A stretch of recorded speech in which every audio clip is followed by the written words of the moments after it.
So what are some combat-related service-connected disabilities? When most people think of a combat disability, they think of PTSD.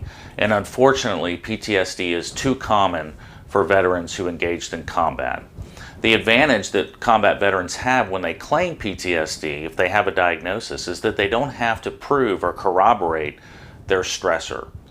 The VA concedes that if the veteran says it happened while they were engaged with the enemy, the VA concedes that stressor and the veteran does not have to prove that that stressor actually occurred, that event occurred.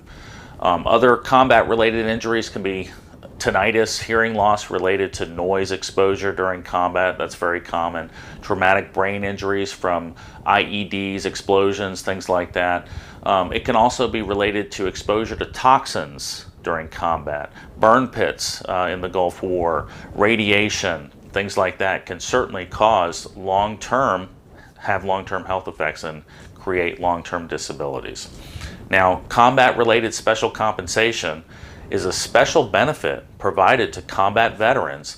If you're a combat veteran and you serve 20 years in the military and you retire, usually you have to get above a 50% overall disability rating before you will get a separate check in addition to your retirement check.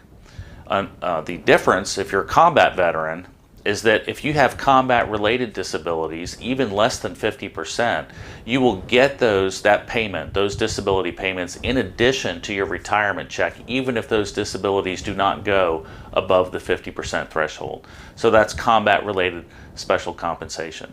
So these are some of the combat-related service-connected disabilities that we see when providing medical consulting to combat veterans. I hope this video was helpful. The information contained in this video is informational and not professional advice.